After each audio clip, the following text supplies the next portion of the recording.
Hello guys, आज चाहिँ म पिज्जा बनाउन जाँदैछु। म चाहिँ अलिकति आटा लिएँ अनि यसमा चाहिँ म थोरै इस्ट राख्छु। इस्ट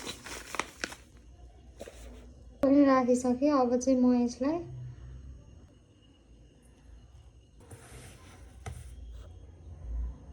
यो चाहिँ रेडी भयो।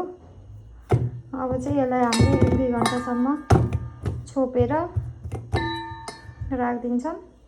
चाहिँ यसलाई प्लास्टिकले छोप्दिएँ। अब 1-2 घन्टा चाहिँ यतिकै हुन दिने। हाम्रो पिठो चाहिँ रेडी भयो। अब चाहिँ हामी यसलाई खोल्छौँ। कस्तो भयो हेरौँ है त। पिठो चाहिँ यस्तो भएछ। अब चाहिँ यसलाई हामी खासमा पिठो चाहिँ यसरी गर्ने हो। यसरी गर्नुपर्छ होइन। म चाहिँ सजिलोको लागि यस्तो गर्ने, बेल्ने मजाले।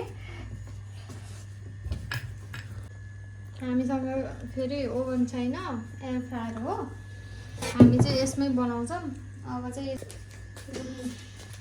यो चाहिँ हाम्रो चिज हो, मोजरेला चिज नलिएर अहिले चाहिँ सेडार चिज लिएर आएको हामीले। यो हाल्छु है त। यो चिज हामीले कोरेर रेडी बनायौँ। मोजरेला भए कोर्न पर्थेन होइन। यो चाहिँ प्याज, यो ससेज, यो चाहिँ हाम्रो पिज्जा सस हो। फर्स्टमा चाहिँ यो लगाउने हामीले। म लाउँदैछु है त। यो ठुलो मात्रै छ। ल म चाहिँ यसमा वाल पुगेको खै त। फर्स्टमै गर्नुपर्ने। म चाहिँ अहिले बिर्सेछु र अहिले गर्दैछु।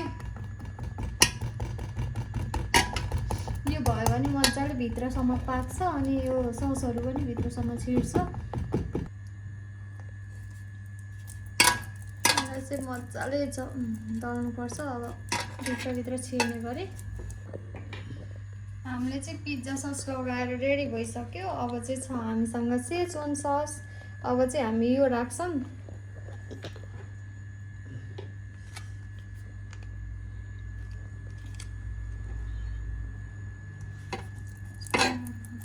यो नि मजाले सबैतिर लाग्ने गरी गर्ने। अब चाहिँ हामीसँग यो काटेको प्याज छ। यो अब मजाले छरिदिने सबैतिर लाग्ने गरी।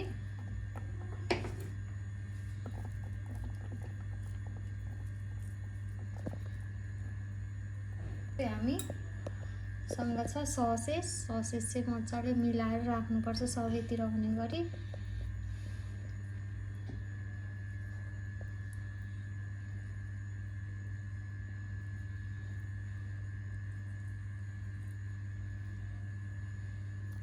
ससेज चाहिँ राखेर सकिसक्यो। अब चाहिँ छ हामीसँग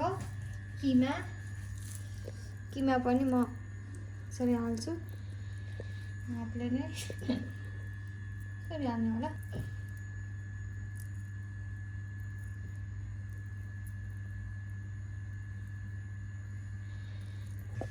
किमा पनि राखेर रेडी भइसक्यो। अब चाहिँ हामी यसलाई अब चाहिँ बाँकी छ एउटा मेन चिज। यसको चिज मजाले सबैतिर लाग्ने गरी यसरी छरिदिन्छु म चाहिँ।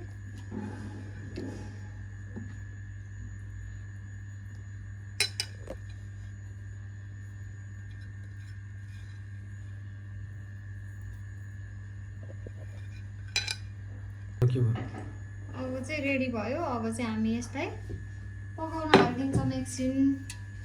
अब चाहिँ हामी यसलाई यहाँ पकाउन हालिदिन्छौँ एकछिन।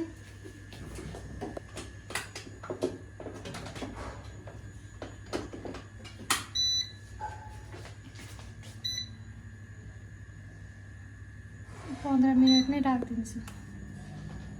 ल एकछिन 15 मिनट छोडौँ है त। हाम्रो पिज्जा चाहिँ रेडी भयो। हल्का चिज कम भयो जस्तो लाग्यो।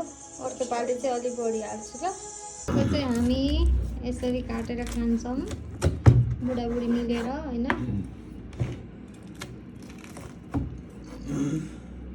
ल खानु त ल। फर्स्ट बाइट बाट चाहिँ हामी अब सिजनिङ राख्छौँ हल्का। अब हजुरलाई मनपर्छ कि नै? कतिको हालौँ? ठिकै?